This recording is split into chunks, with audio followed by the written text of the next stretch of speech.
तो बच्चों देखो, हमने अभी इन क्वेश्चंस के आंसर जाने। अब हमारे इस स्टोरी का फर्स्ट पार्ट कंप्लीट हो गया है। सेकंड पार्ट हमारा अब स्टार्ट होता है। सेकंड पार्ट में देखिए, the king turn round and saw a beard man running towards them. जैसे ही राजा मुड़ते हैं तो उन्होंने देखा कि उनकी तरफ एक दाढ़ी वाले व्यक्ति दौड़कर आ रहे थे। एक दाढ़ी वाले व्यक्ति जो थे वो उनकी तरफ दौड़कर आ रहे थे। एंड सॉ ए बियर्डेड का मतलब है दाढ़ी वाले व्यक्ति, रनिंग यानी दौड़ते हुए, टूवर्ड्स देम यानी उनकी तरफ आ रहे थे। His hands were pressed against his stomach. उनके जो हाथ थे, जो व्यक्ति दौड़कर आ रहे थे, वह अपने हाथ से अपने पेट को दबा रहे थे। From which blood was flowing, क्योंकि उनके पेट से जो है वो खून बह रहा था। तो जहाँ से पेट में से खून बह रहा था वह उस जगह को अपने हाथ से दबाते हुए वहाँ दौड़कर आ रहे थे। फ्लोविंग यानी बह रहा था, स्टमक यानी पेट, प्रेस्ड यानी दबाकर आ रहे थे। When he reached the king, he fainted and fell to the ground. जैसे ही वो राजा के पास पहुंचते हैं वैसे ही वो वहाँ पर फेंटेड हो जाना यानी कि बेहोश हो जाना, मूर्छित हो जाना। जैसे ही वो राजा के पास पहुंचते हैं वैसे ही वो बेहोश हो जाते हैं और वहीं ज़मीन पर गिर जाते हैं।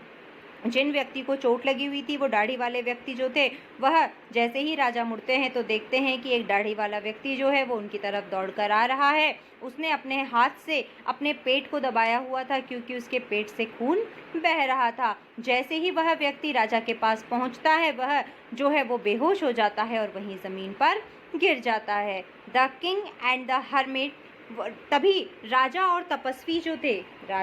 जो तपस्वी थे, removed the man's clothing and found a large wound in his stomach.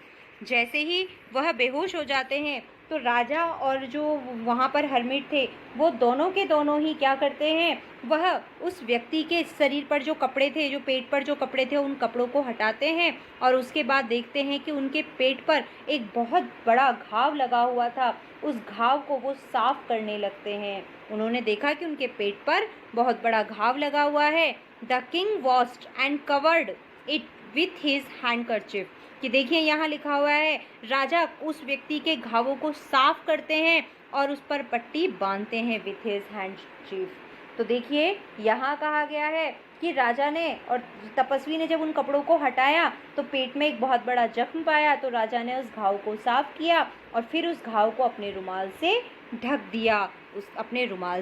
दिया। But the blood would not stop flowing, लेकिन खून जो था वो अभी भी बहना बंद नहीं हुआ था।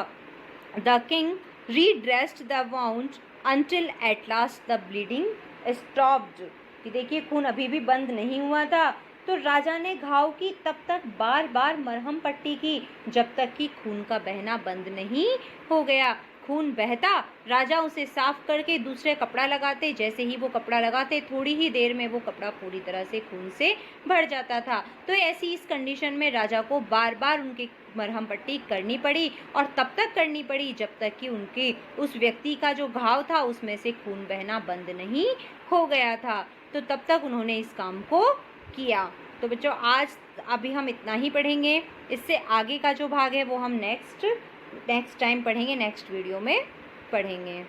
ठीक है बच्चों, और इस चीज़ को, जो चैप्टर आपको पढ़ाया है, इसमें जो हार्ड वर्ड्स हैं उसको आप समझ लेना और उसको उनकी मीनिंग्स को लर्न करना, क्योंकि अगर आप मीनिंग्स लर्न करोगे तो आप बेटर तरीके से किसी भी चैप्टर को खुद अच्छी तरीके से समझ पाओगे।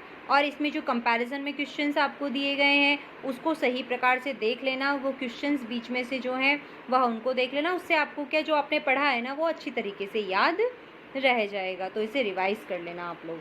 ठीक है।